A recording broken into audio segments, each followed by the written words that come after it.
رزق اندر اور اولاد دے معاملے اندر، بالخصوص دو چیزاں دے معاملے اندر اے دو چھوٹے چھوٹے کلمے بہت زیادہ پڑھیا کرو۔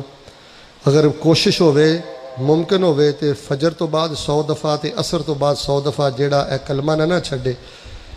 بس انجی سمجھ لو کہ اللہ آسمان تو نہ سونے دیاں ٹڈیاں دی بارش پا دیندا اس بندے تے جیڑا انہاں دو کلمیاں نہ پیار کردا۔ مٹی اللہ سونا بنا دیندا اے دو کلمے نہ چھڈے ہوئے حدیث اندر بھی جے 100 دفعہ صبح تے 100 دفعہ شام پڑھیا کرو، سبحان اللہ و بحمدہ اللہم اغفر لی۔ اتھوں اللہ رزق دے گا، اولاد دا تے مال دا کہ تسی تصور بھی نہیں کر سکتے۔ سبحان اللہ و بحمدہ اللہم اغفر لی۔ جنہیں ساتھی آئے ہوئے یک زبان ہو کے پڑھ کے ذرا میں سناؤ۔ ہاں تھوڑی آواز ریکارڈ ہو رہی ہے، سارے نہیں بولے، سارے بولو ہاں۔